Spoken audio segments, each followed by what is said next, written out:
سر اگلا سوال ہے، کامیاب زندگی کی سب سے بڑی تسبیح کیا ہے جو تمام لوگ آسانی سے پڑھ سکیں؟ اسٹوڈنٹس، ملازم، گھریلو خواتین، بچے ہوئے۔ خادم حضرات، بہت سارے اسماء کی مغایرت کی وجہ سے بعض اسماء کے لیے بعض اسماء کی تسبیح پڑھنی آسان نہیں ہوتی، مگر فار ایگزامپل بعض اوقات اسماء کی مخالفت ایسی ہوتی ہے کہ اگر وہ تسبیح شروع کر دیں تو آپ نے دیکھا ہوگا کہ ایک تسبیح تو آپ بڑے شوق سے پڑھنا شروع کر دیتے ہو، مگر ایک تسبیح پہ یا زبان اٹک جاتی ہے، ذہن اٹک جاتا ہے، یا اس کو بلا دیا جاتا ہے۔ تو دو ایک تسبیحات ایسی ہیں، بلکہ تین ایک تسبیحات ایسی ہیں جن میں کوئی مغایرت نہیں ہے، اور سب سے بڑی تسبیح وہ ہے جو میں نے آپ کو پہلے بتائی تھی کہ پروردگار عالم نے ایک آپ کو عہد نامہ لکھ کے دیا ہوا ہے، اور اگر آپ چالاک انسان ہو، اللہ کے ذہین انسان ہو، تو جیسے اللہ آپ کو بار بار اپنا مسئلہ یاد کراتا رہتا ہے نا، ویسے آپ بھی اس کو بار بار یاد کراتے رہا کرو کہ اے پروردگار، آپ نے کانٹریکٹ لکھ کے دیا ہوا ہے وَكَاتَبَ عَلَى نَفْسِ رحمہ۔ تو اس لیے اس میں رحمان و رحیم اور کریم میں کوئی کسی قسم کی مغایرت نہیں ہے۔ میں تھوڑی سی اس پہ مزید روشنی ڈالتا جاؤں۔ صلی اللہ علیہ وآلہ وسلم، اللہ کے رسول نے بتایا، کسی نے پوچھا کہ یا رسول اللہ اسماء اعظم کہاں ہیں؟ فرمایا اسے سورہ بقرہ اور سورہ طٰہٰ میں تلاش کرو۔ تو سورہ بقرہ اور طٰہٰ میں صرف دو بڑے اسماء ہیں، دو بڑے، ایک اللہ لا الہ الا هو الحی القیوم، اور ایک اسم ہے وَإِلَٰهُكُمْ إِلَٰهٌ وَاحِدٌ لا الہ الا هو الرحمن الرحیم۔ دونوں اسماء ایک جیسے نہیں ہیں۔ وہ زیادہ ذہین آدمی ہوگا، اللہ میاں پر پریشر ڈالنے والا، تو دونوں کی تسبیح شروع کر دے گا۔ آپ بھی تو آخر کچھ نہ کچھ فائدہ عقل سے اٹھایا کرو۔ ایک اسم انتظامی ہے، ایک اسم تعلیمی ہے، دونوں میں 8 مناصب ہیں جو اللہ نے جنرل ان کے فنکشنز بتائے۔ اگر آپ اللہ کے اس نام میں فنکشن دیکھو، اللہ لا الہ الا هو الحی القیوم، تو حی القیوم اس لیے ہے کہ لا تاخذہ سنۃ ولا نوم، ایڈمنسٹریٹو اسماء ہے، اسے نیند نہیں ہے، اونگ نہیں ہے۔ اسی طرح آپ اس کے تمام آیت الکرسی میں دیکھو گے تو ان تمام میں وہ فنکشن ہے جو کسی ایڈمنسٹریٹر کے ہوتے ہیں۔ جاسوسی کا نظام ہے، ہر چیز کی انفارمیشن اس کے پاس ہے، اجازت وہ بخشتا ہے، معافی وہ دیتا ہے، من ذا الذی یشفع عنده الا باذنہ، بغیر اجازت کوئی ریکمنڈیشن نہیں چلے گی، جس کو اجازت دے صرف وہی ریکمینڈ کرے گا، اور وہ اپنی تمام مخلوقات کی حفاظت سے بے خبر نہیں ہے، اور وہ اس نے اپنے علم سے تمام چیز کو گھیرا رکھا، اس کا انفارمیٹری پروسیس مکمل ہے۔ Nobody can dodge him, nobody can overgrow his intellect, nobody can forego his decision۔ یہ تمام انتظامی معاملات۔ اب آپ دوسرے اسم کو آئیں تو آپ کو حیرانی سے واسطہ پڑتا ہے کہ وہ تخلیق ہے ساری کی ساری۔ 8 امور ہیں، انہیں امور ثمانیہ کہتے ہیں، اور تمام کے تمام تخلیقی ہیں، سائنٹیفک ہیں، نالجبلٹی کے ہیں۔ وَإِلَٰهُكُمْ إِلَٰهٌ وَاحِدٌ لا الہ الا هو الرحمن الرحیم۔ فنکشن کیا ہے؟ ان فی خلق السماوات والارض واختلاف اللیل والنہار والفلک التي تجری فی البحر وما انزل اللہ من السماء من ماء فاحیا به الارض بعد موتها وبث فیہا من کل دابۃ وتصریف الرياح والسحاب المسخر بین السماء والارض لآیات لقوم یعقلون۔ اگر آپ غور کریں تو ان تمام کوالٹیز میں تخلیقی پروسیس ہیں، زمین و آسمان کی تخلیق، آبادی کی افزائش، اس کا پھیلاؤ، یہ انڈر رولز ہے، یہ انڈر رولز ہیں۔ تصریف الریاح انڈر رولز ہے۔ اسی طرح والسحاب المسخر کشش ثقل سے ہیں۔ یہ تمام کے تمام تخلیقی اسباب ہیں۔ سائنٹیفک اوریجن اللہ تعالیٰ کی علم و حکمت ان میں سمٹتی ہے، ان میجر ہیڈز میں، یہ دونوں اسماء اعظم سمجھے جاتے ہیں، ایک کی نوعیت اور ہے اور دوسری کی نوعیت اور ہے۔ اس کے علاوہ جو باقی یہ دونوں اسماء ہر شخص پڑھ سکتا ہے، جب چاہے پڑھ سکتا ہے، ان پہ کوئی مغایرت نہیں۔ انفیکٹ اگر آپ غور کرو تو حضرت سلیمان کو تصریف الریاح بخشی گئی، حضرت سلیمان کو تسخیر سحاب بخشی گئی، تسخیر جنات بخشی گئی انڈر دی رولز۔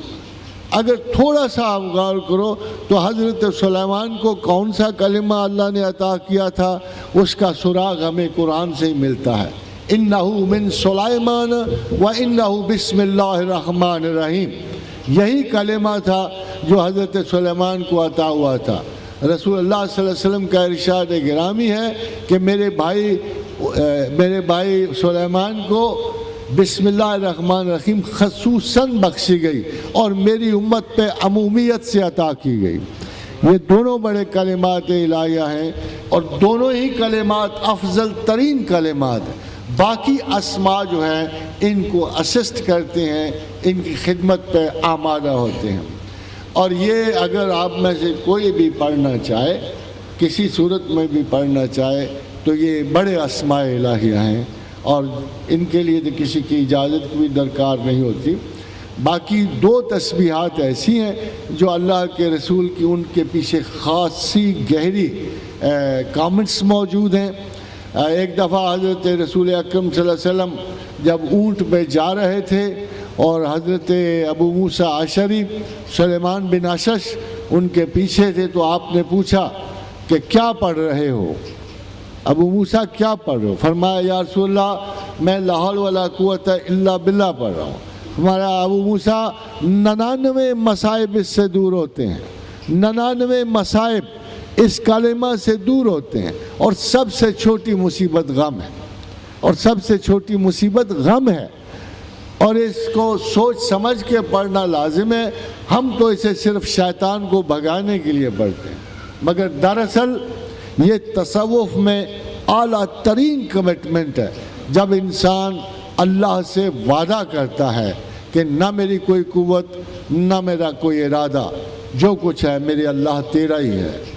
اور جب آپ اپنی قوت اپنا ارادہ رضاکارانہ طور پہ خدا کے سپرد کر دیتے ہو تو پھر اللہ سے یہ امکان ہی نہیں ہے کہ وہ آپ کے لیے بھلائی اور بہتری کے اسباب جمع نہ کر دے۔ دوسری تسبیح خواتین و حضرات، اللہ کے رسول نے جب ایک طرف سے آپ گزر رہے تھے تو دیکھا مسجد کے باہر ایک صحابی تسبیح پڑھ رہے تھے۔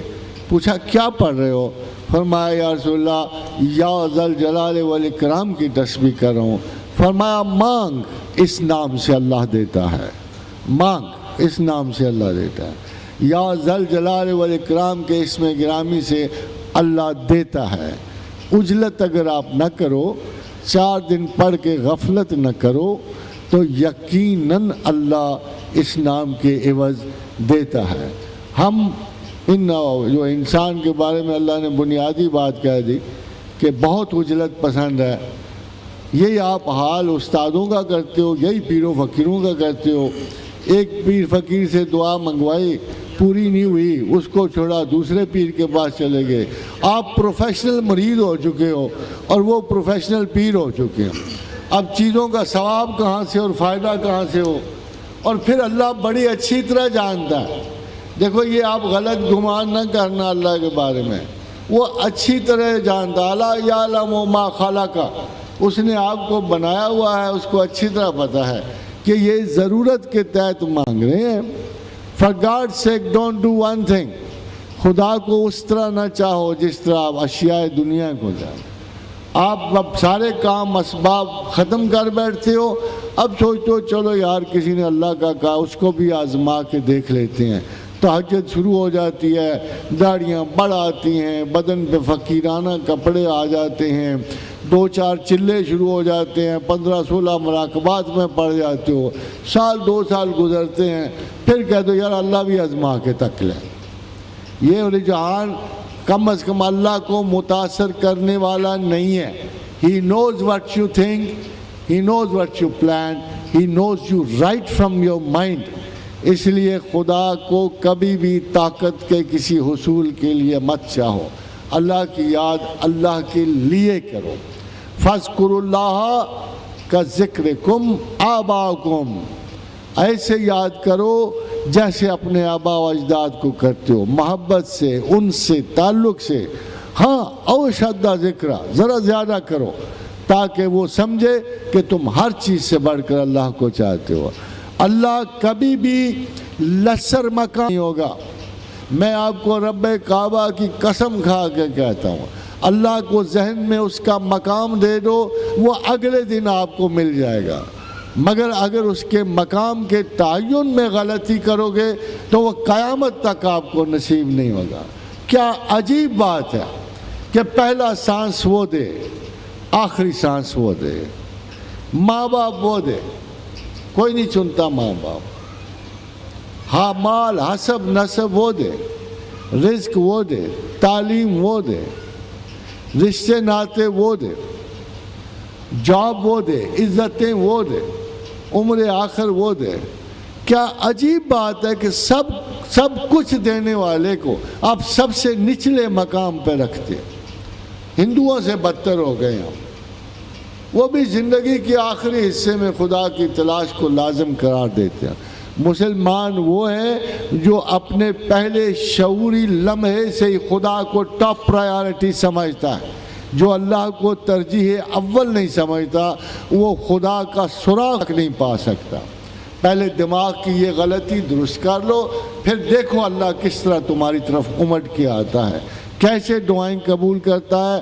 وَلَا تَحْنُوا وَلَا تَحْزَنُوا، میرے بارے میں سستی نہ کرو، اللہ کہتا ہے، غم نہ کرو۔ یہ ہلکی پھلکی آزمائشیں ہیں۔ مجھے اپنے عزت و جلال کی قسم ہے کہ انتم الاعلون ان کنتم مومنین، تم ہی غالب ہو اگر مومن ہو۔ یہ دیکھ لو کہ تم مومن ہو کہ نہیں ہو۔